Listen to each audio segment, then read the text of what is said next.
Bonjour à tous. Donc, je m'appelle Patrick Roussel, je suis enseignant ici à l'ENC en BTS NRC, donc je suis prof comme vous.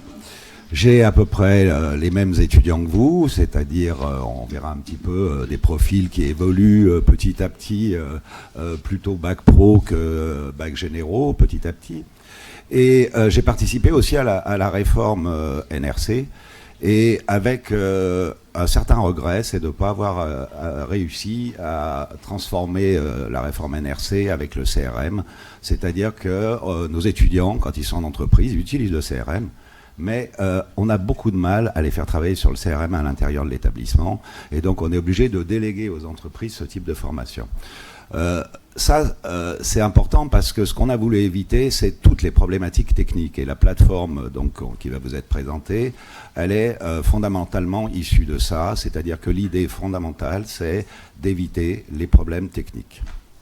Alors, on va travailler comme les gens qui sont dans le digital, avec une cible, et comme c'est des gens facétieux et un peu amusants, et c'est des jeunes, hein, c'est ce qu'on appelle la génération X, ils appellent leur cible des personas. Qu'est-ce que c'est qu'un persona? C'est une espèce de caricature d'une personnalité qui a un certain nombre de caractéristiques et qu'on va cibler.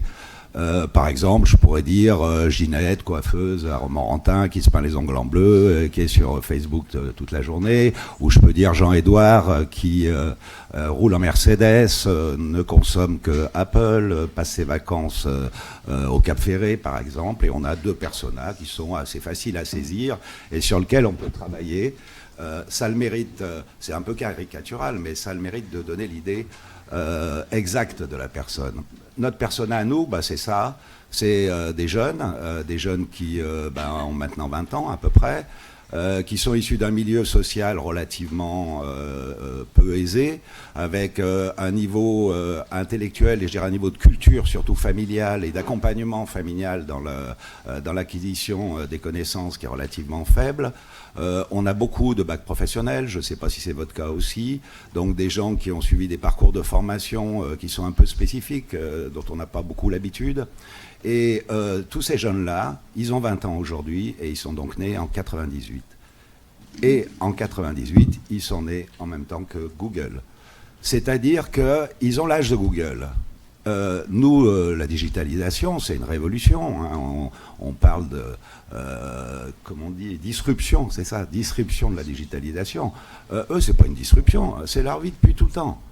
Et il y a une autre date qui est super importante, parce que juste entre 98 et 2018, eh bien, il y a 2008. Et en 2008, c'est l'arrivée de l'iPhone en France. C'est-à-dire qu'ils sont nés avec Google et ils avaient 10 ans quand l'iPhone est sorti. Autrement dit, on s'adresse à des gens qui manipulent ça depuis tout petit. Alors, on se demande toujours pourquoi l'iPhone est interdit dans les classes. Pourquoi, au lieu de l'interdire parce qu'il accède à des informations, on n'utilise pas l'iPhone en classe parce que justement, il accède à des informations. Parce que c'est son mode de communication, c'est son mode d'acquisition des connaissances, et c'est comme ça qu'il fonctionne depuis tout petit. Ça, c'est assez important. Alors, je ne sais pas si vous avez remarqué, mais on fête les 20 ans de Google, on fête les 10 ans de l'iPhone, et c'est évidemment le BTS NDRC qui sort. La programmation a été parfaite, hein, la production est très bonne. Voilà. Alors, on va voir un petit peu ce que ça représente, la digitalisation, pour nous qui avons vécu la disruption, on va dire. Mais cette disruption, on l'a vécue quand même assez bien. Hein. Moi, je me rappelle avoir vécu d'une manière beaucoup plus compliquée et que ça m'a quand même beaucoup facilité la vie. Elle a changé notre rapport au temps, d'abord, parce que on n'est pas prisonnier du temps. Avant, quand vous vouliez écrire à quelqu'un, il fallait prendre du papier. Oh merde, j'ai pas de papier, il faut que j'aille en acheter. J'ai pas d'enveloppe, t'as des timbres, Catherine? Non, il n'y a pas de timbre, il faut aller à la poste. Une fois que vous avez réussi à écrire votre lettre, il faut la mettre dans la boîte aux lettres, et ainsi de suite. Et après, vous attendez 3 jours que la personne reçoive la lettre, et ensuite qu'elle écrive la même lettre avec la même difficulté que vous, et vous envoie la réponse. Maintenant, ça se fait automatiquement par mail, et vous vous dites, quoi, il n'a pas répondu dans les 25 secondes après mon mail. Il n'est pas derrière sa machine. Donc ce temps-là, il a super rétréci. Quand je faisais organisais des voyages, parce que j'aime bien la Bretagne, moi, les enfants ils allaient en Bretagne, quand ils sortaient de l'eau ils étaient bleus. Alors au d'un moment j'ai dit à ma femme, bon écoute c'est pas possible, on va aller en Méditerranée. Donc on allait à l'agence de voyage, on arrivait, on faisait la queue, il y avait plein de gens à l'agence de voyage. Donc on faisait la queue, on tombait sur une charmante personne qui nous expliquait oui là c'est vachement bien, cette saison il pleut pas, patati pataloute. Elle nous donnait 3 catalogues. On revenait à la maison avec nos catalogues, on passait le week-end sur les catalogues, le lundi l'agence était fermée bien sûr, j'y retournais le samedi d'après et la dame me disait bah non c'est terminé, là tout le monde a réservé, c'est fini. Donc maintenant, qu'est-ce qu'on fait? On se met dans le canapé le dimanche et on prend chacun sa tablette et on regarde et dit tu vois là c'est bien, ouais. Et puis il y a les avis clients parce que l'agence de voyage elle n'a pas les avis clients, donc on a plus d'informations sur internet qu'on avait avant. Donc on a beaucoup rétréci l'espace et les choses se passent très vite. Vos jeunes, ils sont 24/24, 7 jours sur 7, ils communiquent tout de suite, il faut que ça vienne tout de suite. Moi, mes élèves, il faut que ça vienne tout de suite. Ah, mais monsieur Roussel, je vous ai envoyé un mail, pourquoi vous ne m'avez pas répondu? Ah ben mon gars, j'ai autre chose à faire. Ça rétrécit aussi notre rapport avec l'espace. Pourquoi avec l'espace? Parce que vous êtes ici et ailleurs. Vous avez la possibilité, ce don d'ubiquité dont on rêve, qui est d'être ici, puis en même temps dans votre canapé. Alors le canapé maintenant il est défoncé parce qu'on passe notre vie dans le canapé. Hein. Donc vous êtes dans votre canapé et vous êtes chez Darty en même temps. Et puis finalement vous êtes chez Boulanger.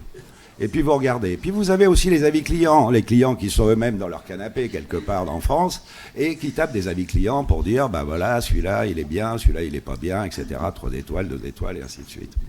Bon, vous pouvez même vous payer le luxe d'aller chez Darty, pas avec votre canapé quand même, mais avec votre iPhone et expliquer au vendeur de chez Darty que c'est pas tout à fait ce qu'il vous dit parce que vous avez l'information et que cette information elle est bonne. Et que chez Boulanger, ils font des promos différentes parce que le même produit, vous savez comment ils font? Ils changent les 2 dernières lettres des références produits et il y a le même four de Darty et le même four de Boulanger, ce qui fait que quand vous faites des recherches sur Internet, vous ne trouvez pas le même produit. Si, c'est le même produit, ils ont juste changé les lettres pour dire celui-là c'est celui qui est chez Darty et celui-là c'est celui qui est chez Boulanger. Enfin, on y arrive très facilement et vous pouvez expliquer aux vendeurs de Darty que chez Boulanger, ils sont quand même vachement mieux. Donc l'espace comme le temps ont considérablement rétréci. Concernant l'information, moi quand j'étais jeune, on me disait toujours « l'information, elle est super rare. Celui qui a le pouvoir, c'est celui qui détient l'information. Celui qui n'a pas d'information, il n'a pas de pouvoir. » Aujourd'hui, on a l'information qu'on veut. Alors je me suis amusé ce matin. J'ai tapé Patrick Roussel. Alors, je vous fais un petit cours de Google. Je n'ai pas tapé Patrick Roussel comme ça, parce que sinon j'ai tous les Patrick du monde qui vont arriver, plus tous les Roussel du monde qui vont arriver, plus tous les Patrick Roussel du monde qui vont arriver. J'ai tapé Patrick Roussel entre guillemets. Et entre guillemets, ça me donne que les Patrick Roussel. J'ai eu 28 500 pages. Et là, je me suis dit, patoche, t'es un cador. Bon, alors je me suis dit, je vais tester quand même avec Google. Donc j'ai tapé Google, sur Google, et Google m'a sorti 3 milliards de pages en 0,74 secondes, s'il vous plaît. Hein. Donc 3 milliards de pages écrites sur Google et 28 000 pages écrites sur Patrick Roussel. Alors il y a quand même beaucoup de Patrick Roussel dans le monde. Si vous tapez Patrick Roussel, allez voir des photos de gens qui ne sont pas moi. Hein. Mais il y a beaucoup de Patrick dans ma génération, il y a beaucoup de Roussel en France. Mais quand même, 28 000 pages, c'est quand même pas mal. Amusez-vous à le faire, vous allez voir, vous avez beaucoup de pages avec votre nom. J'ai tapé ministère chargé de l'éducation nationale pour voir un petit peu. 450 000 pages, c'est-à-dire beaucoup plus que moi. Pas tellement quand même, hein. Beaucoup plus que moi, mais en tout cas beaucoup moins que Google. Google, c'est 3 milliards de pages. Donc il y a quand même des gens qui ont écrit beaucoup de pages. Bien, cette information, elle est pléthorique, et avant on avait besoin d'accéder à l'information. Maintenant la problématique, c'est pas d'avoir de l'information, c'est d'avoir de l'attention. Et les entreprises, leur problème c'est ça, elles n'arrivent pas à obtenir l'attention des gens. Trop d'informations, tue l'information. Je ne sais plus qu'est-ce qu'elle dit, ça. Raccrochons-nous à ce qu'on connaît. Nous, on connaît bien l'entonnoir de prospection. Je pense que ça parle à un certain nombre d'entre vous. Vous avez ici à gauche l'entonnoir classique avec je fais des appels téléphoniques, ensuite je prends des rendez-vous et ensuite je fais des ventes. Bien, au début, il y a beaucoup de gens, après il y en a un peu moins, puis après il y en a encore un peu moins. Il y a un concept en digitalisation qui s'appelle le tunnel de conversion, le funnel de conversion, mais bon, en français ça se dit tunnel. Et on revoit exactement la même chose. On me dit, mais c'est complètement pareil, il y en a beaucoup au début et il n'y en a pas beaucoup à la fin. Bah, c'est vrai que c'est un petit peu pareil. Il y a quand même 4 différences qui sont assez importantes. La première, vous la voyez tout de suite. Il y a une différence sémantique extrêmement forte. C'est-à-dire que quand vous regardez la partie gauche, c'est-à-dire celle qui nous est traditionnelle, on est très sur l'outil et on est très sur la transaction. Si vous regardez la partie droite, on n'est pas du tout dans la transaction, on est dans la relation. D'ailleurs, il y a séduction, engagement, conversion. Certains disent, au lieu de dire séduction, ils disent évangélisation. Donc vous imaginez évangélisation, engagement, conversion, on est dans quelque chose de complètement mythique. Bon, c'est la génération Y, mais quand même. Ils aiment bien les mots comme ça, mais ça a un sens. Et ce sens, il est au-delà même de la digitalisation. C'est aussi une vision marketing de l'entreprise.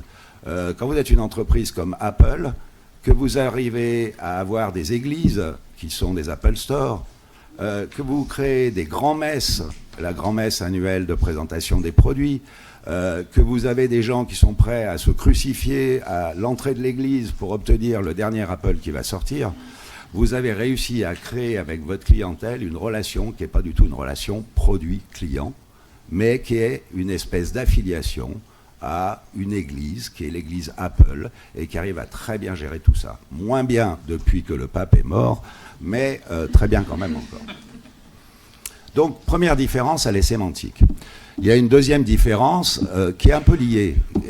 Elle est en termes d'organisation, c'est-à-dire la façon dont on travaille avec les clients. Mes élèves, voilà, on leur file une liste d'appels, ils font 75 appels par demi-journée, 150 appels par jour, avec un peu de chance, ils ont un rendez-vous tous les 300 appels. Évidemment, ils appellent des gens qui sont en train de bosser, qu'on est en train de déranger, qui n'ont pas forcément le besoin au moment où on les appelle, donc c'est extrêmement difficile. Lorsqu'on travaille en digitalisation, on n'est pas dans cette logique-là du tout. Le client, il a un processus d'achat comme vous, c'est-à-dire, vous, quand vous voulez acheter quelque chose, vous allez sur Internet. Vous allez regarder Darty, vous allez regarder Boulanger, vous comparez, etc., etc. C'est-à-dire, vous faites d'abord une petite idée de ce qu'est le produit. Et puis ensuite, en faisant vos recherches sur Internet, vous tombez sur des gens vachement bien, qui vous conseillent vachement bien, en qui vous avez vachement confiance. Prenez par exemple Leroy Merlin. Leroy Merlin est très fort là-dessus. Leroy Merlin, il ne communique pas forcément sur ses produits, mais il communique beaucoup sur le bricolage. Et donc, il a des vidéos de bricolage, il a des explications de bricolage, il a toute une école de bricolage, et cette école de bricolage fait de lui un expert en matière de bricolage, et ce côté expert en matière de bricolage va être transformé à l'intérieur des magasins. Bien, donc on va essayer de produire de l'expertise sur les réseaux, en attendant que ça morde, un petit peu comme le pêcheur, voilà, il met des lignes à l'eau. Ça demande beaucoup, beaucoup, beaucoup de temps. Et c'est ça qu'on appelle le content marketing. Donc on va mettre des vidéos, on va travailler sur les blogs, on va travailler sur les réseaux sociaux, mon réseau social à moi, mais les réseaux sociaux des autres aussi, etc., pour essayer de véhiculer une image cohérente d'expertise dans un domaine. Bien. Et puis à un moment donné, on va avoir des gens qui vont vous contacter. Pour l'instant, vous avez des machines qui vous contactent, c'est-à-dire vous n'avez que des adresses IP, des adresses de machines, vous n'avez pas du tout de personne derrière. Et le deal, c'est d'arriver à obtenir la personne. Pour obtenir la personne, c'est-à-dire son adresse mail essentiellement, il faut que ça se fasse très facilement, très aisément. Il ne faut pas qu'il y ait un formulaire de 3 pages à remplir, c'est juste ton nom, ton prénom, ton adresse mail. Voilà. Et ça, pour que les gens donnent leur adresse mail, il faut leur faire un cadeau. Alors le cadeau, ça va être la participation à une newsletter, c'est pas forcément un super cadeau, un livre blanc, c'est-à-dire un livre qui explique tout sur tel ou tel thème, ça c'est déjà un cadeau plus intéressant. Un jeu concours où vous allez gagner quelque chose, un essai gratuit, là ça devient quand même beaucoup plus intéressant, ou dans le domaine professionnel, un webinar, c'est-à-dire une conférence où vous allez avoir des professionnels qui vont intervenir sur un thème en vidéoconférence et vous vous inscrivez à cette vidéoconférence et donc là vous avez des commerciaux qui arrivent en face de vous. C'est la partie engagement. Ensuite on a l'adresse mail et la personne on peut la pister. Alors, la tradition dans le milieu veut qu'on ne force pas les gens. Autant à gauche, on force les gens, on essaye d'obtenir des rendez-vous, on essaye de obtenir des appels. Autant là, on essaye de leur laisser suivre leur parcours.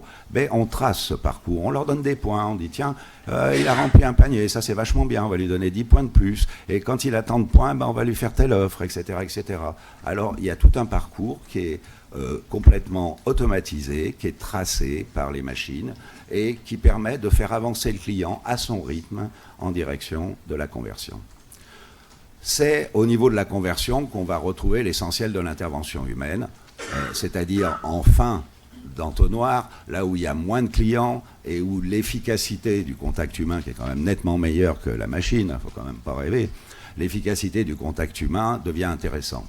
Donc les hommes, l'humanité, on va la retrouver au moment de la conversion, c'est-à-dire au moment de la vente, et surtout dans le post-achat. Parce que la problématique de l'entreprise, c'est qu'il faut maintenant, et ça c'est très bien, que le client il soit content, satisfait, et qu'il parle de vous en disant du bien de vous. Bien. Donc si on est dans séduction, engagement, conversion, je dirais évangélisation, engagement, conversion, ben ensuite le client va prêcher la bonne parole et on va envoyer des gens en Afrique pour prêcher le christianisme et donc la boucle est bouclée.